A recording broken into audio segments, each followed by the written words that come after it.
Deadline ১৯ ফেব্রুয়ারি। ICC champions ট্রফির পর্দা উঠবে সেই দিন। ওয়ানডে ক্রিকেটের দ্বিতীয় সেরা উৎসবে মেতে উঠতে প্রস্তুত র্যাঙ্কিংয়ের সেরা ৮ দল।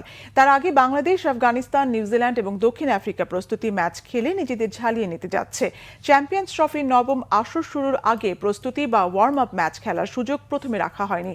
যদিও বাংলাদেশ ও আফগানিস্তানের অনুরোধে দুইটি পাকিস্তান এ দল গঠন করে প্রস্তুতি ম্যাচ খেলার সুযোগ করে দিয়েছে পিসিবি।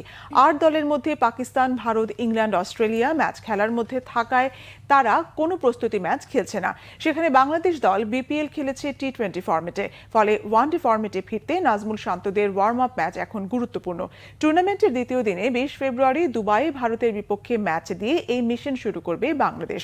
তার আগে ১৭ ফেব্রুয়ারি দুবাইয়ে পাকিস্তান শাহিনস বা এ দলের বিপক্ষে দিবারাত্রির একটি প্রস্তুতি ম্যাচ খেলবে টাইগাররা। আফগানিস্তান দুইটি প্রস্তুতি ম্যাচ খেলবে। ১৪ ফেব্রুয়ারি পাকিস্তান এ দল এবং ১৬ ফেব্রুয়ারি নিউজিল্যান্ডের বিপক্ষে খেলবে। দক্ষিণ আফ্রিকা ত্রিদেশীয় টুর্নামেন্টে দুইটি ম্যাচ খেলার পরও ১৭ ফেব্রুয়ারি পাকিস্তান এ দলের বিপক্ষে একটি প্রস্তুতি ম্যাচ খেলবে।